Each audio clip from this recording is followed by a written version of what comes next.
Megan Olivi here with UFC President Dana White. We're at the MGM Grand. We just announced UFC 146 card, and tickets go on sale Friday, I believe, for the event to the general public. But before we talk about that, Dana, let's talk about the Ultimate Fighter, which people have been watching for the past few weeks. Are you happy with how things are going?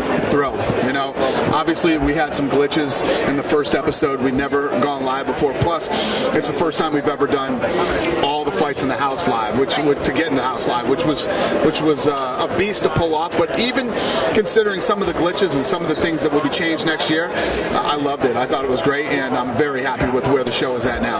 How do you feel about the coaches? Do you feel like they're doing a good job so far? Great job. I think that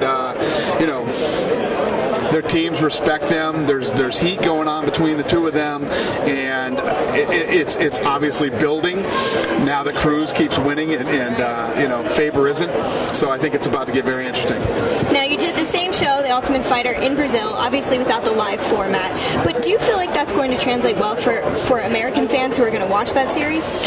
Yeah, I mean, we had the thing, it aired on UFC.com the other day, and we did really good numbers on it. I think one of the cool things about not only the sport and our fans and everything else, they want to see everything. They want to see everything that's going on. And, we try to make it as available as we can to everybody.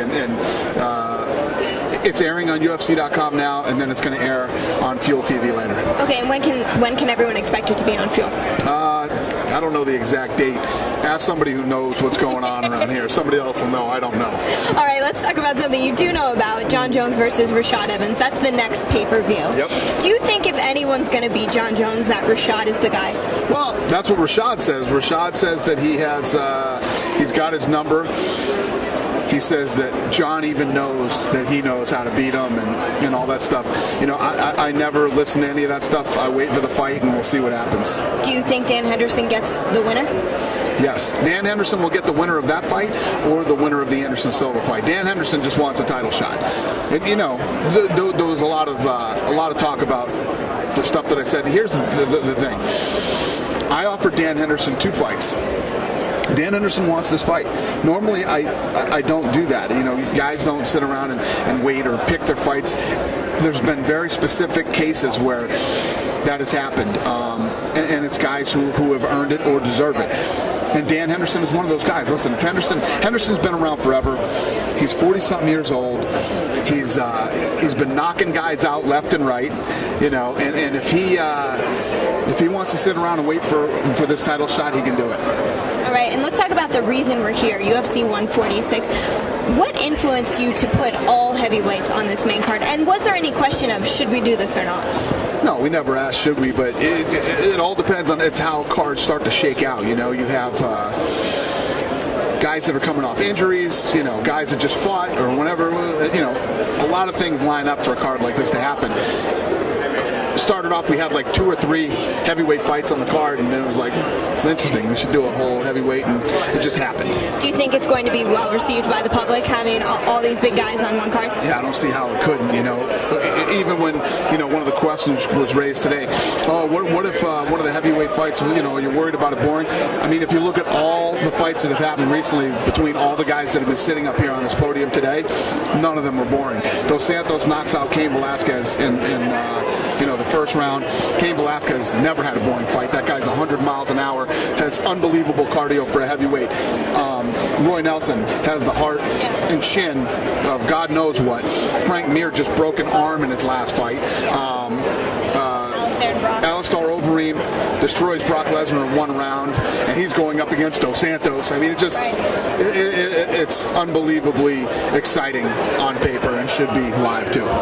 Alistair versus Junior Dos Santos is a fight everyone's looking forward to, but for you personally, do you feel like this could be one of the best heavyweight fights the UFC's put on? Because both of these guys are really athletic and really well-rounded, which some heavyweights in the past may not have had all the skills that they possess. Do you feel like this is going to be a good one? I agree. After seeing Alistair now coming into the UFC, and I was absolutely positive that Brock Lesnar would take him down at least once. Yeah. You know what I mean?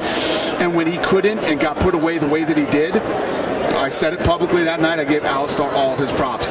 Now he's going in against Dos Santos, who, in my opinion, has that Chuck Liddell style.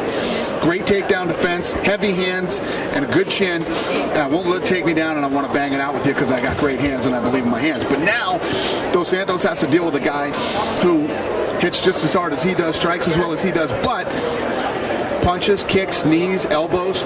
I mean, the clinch. I mean, this is a very interesting fight.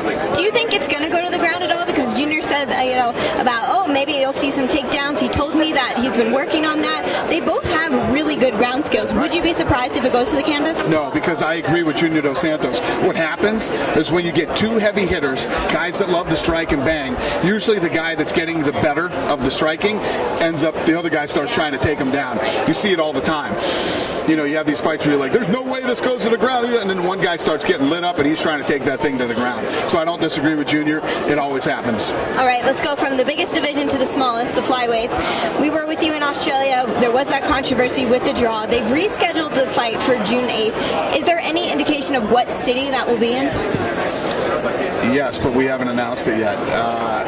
And it will be the main event. Okay. But it's coming soon. Okay, so they can expect to know what city that will be in and be able to buy tickets within the next few weeks? Yes. Okay.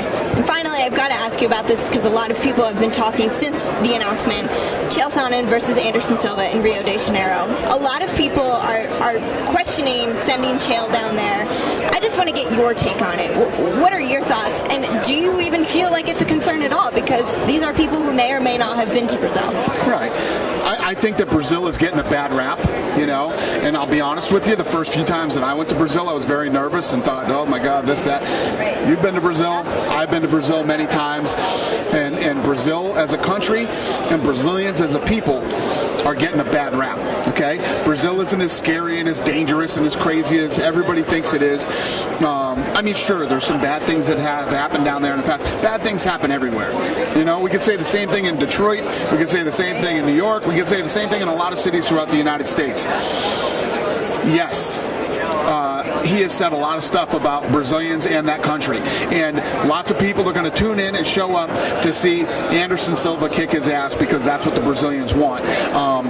But, you know, I don't think that it's at a point where, you know, people down there want to hurt Silva-Sonnen. You know what I mean? They're going to show up, they're going to watch a sporting event, and they're going to look for their countrymen and their hero and the best fighter ever to come out of Brazil or any other country around the world to win that night against Chael.